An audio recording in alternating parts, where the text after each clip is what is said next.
My name is Uchenna. I was 22 years old when I watched my uncle lose his mind in one night. We are from Ogidi, in Anambra State. If you know Ogidi, you know one thing before anything else: we do not eat snake. Not any kind. Not the small garden ones, not the big ones from the bush. None of them. You do not kill it. You do not cook it. You do not put it in your mouth. This is not a suggestion. This is not just culture. This is a law that has been alive longer than any person in our town can remember. When I was growing up, my mother never sat me down and gave me a long speech about it. She did not need to. You just knew. The same way you knew not to cross the road without looking. The same way you knew not to call an elder by their name. You just knew. But my uncle Uchenna was different. Uchenna had spent 12 years in Lagos before he came back to Ogidi. Lagos does something to some people. It makes them feel like the things they grew up believing are just stories. Superstition. Old people talk. He came back wearing nice shoes and using big English and laughing at things the elders said. He was not a bad man. I want to be clear about that. He was actually fun. He would buy me biscuits and let me watch his black and white television. I liked him. I liked being around him. That is why I was at his house that Saturday evening. I had gone there after school to watch a wrestling program he had told me about. His wife, Auntie Rebecca, had traveled to see her mother in Ogidi State. So it was just the two of us. I was sitting on the floor watching the television when I heard him shouting from behind the house. Not a scared shout. An excited one. I went outside and saw him holding a snake by its tail. A big one. Longer than his arm. Green and brown with a flat head. It was still moving, twisting around slowly, but he had hit it with something and it was almost dead. My stomach went cold immediately. "Uncle," I said. "Uncle, that is ick." He laughed. "Uchenna, relax. This is just a snake. It came near my garden and I killed it. Meat is meat. Uncle, we don't eat snake. We don't eat ick." He looked at me the way adults look at children when they think the child is being foolish. "Go inside and watch your program. I will cook this thing and you will see that nothing will happen." I did not go inside. I stood there and watched him. I don't know why. Something in my body would not let me leave. He skinned it. He cut it up. He put it in a pot with pepper and onions. The whole time he was humming to himself, happy, like a man who had just found money on the ground. The smell that came from that pot was not normal.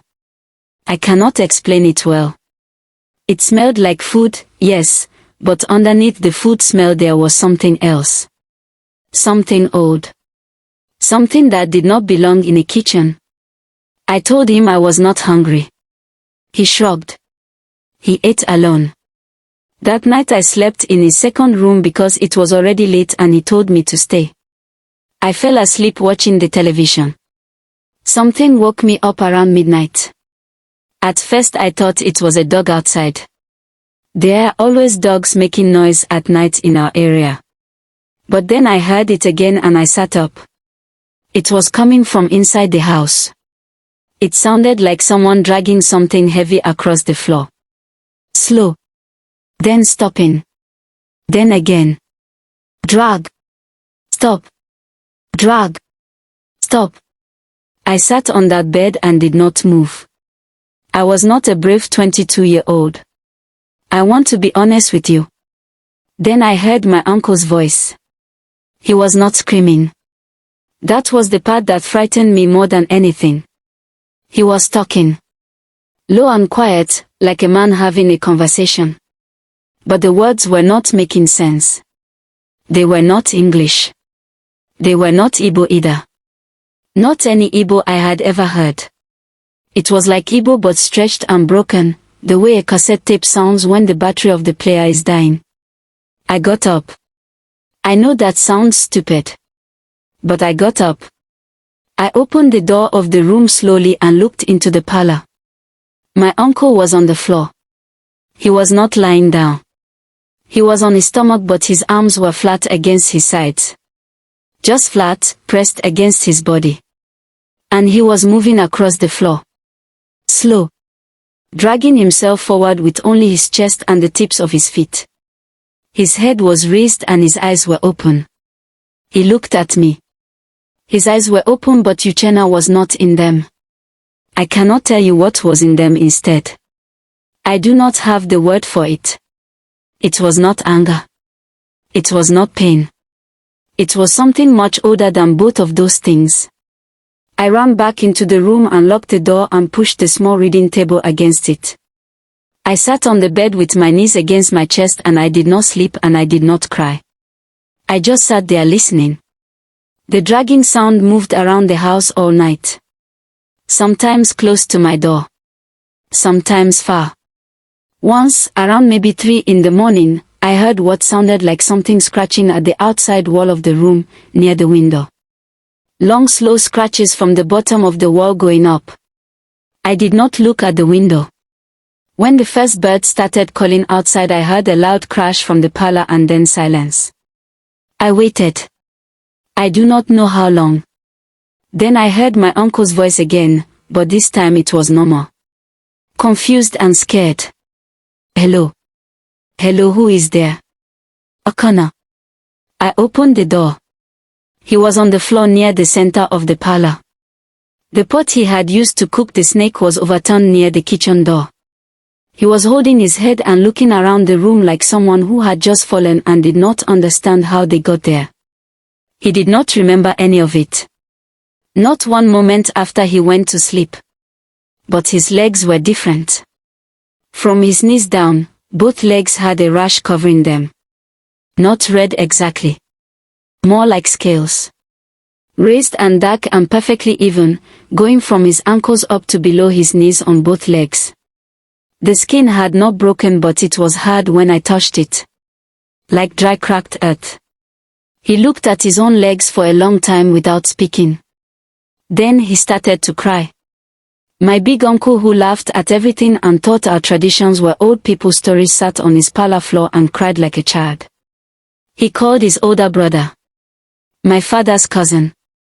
The man came and took one look at those legs and did not ask a single question about what happened. He just said, "You cooked it." It was not a question. They took him to an elder in the town. An old woman who knew the old things. I was not allowed inside, but I sat outside her compound for hours. I could hear low voices. I could smell something burning, something that made your eyes water from outside the compound. When my uncle came out, he was walking normally. By the next morning, the marks on his legs were lighter. 3 days later, they were gone. He never explained what the old woman did. He never talked about that night.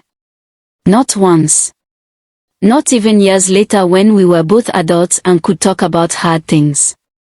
But I noticed something that stayed with him. After that night, whenever a snake crossed his path, even a tiny one, even in a film on television, my uncle would go completely still. His whole body. Like something inside him was remembering. And he would not look away until it was gone. I am not telling you what to believe. I am just telling you what I saw with my own eyes when I was 22 years old in Ogidi. There is a reason our people do not eat it. There has always been a reason. We just stopped asking what the reason was because we thought we had become too modern for the answer to matter. My uncle found out the answer anyway.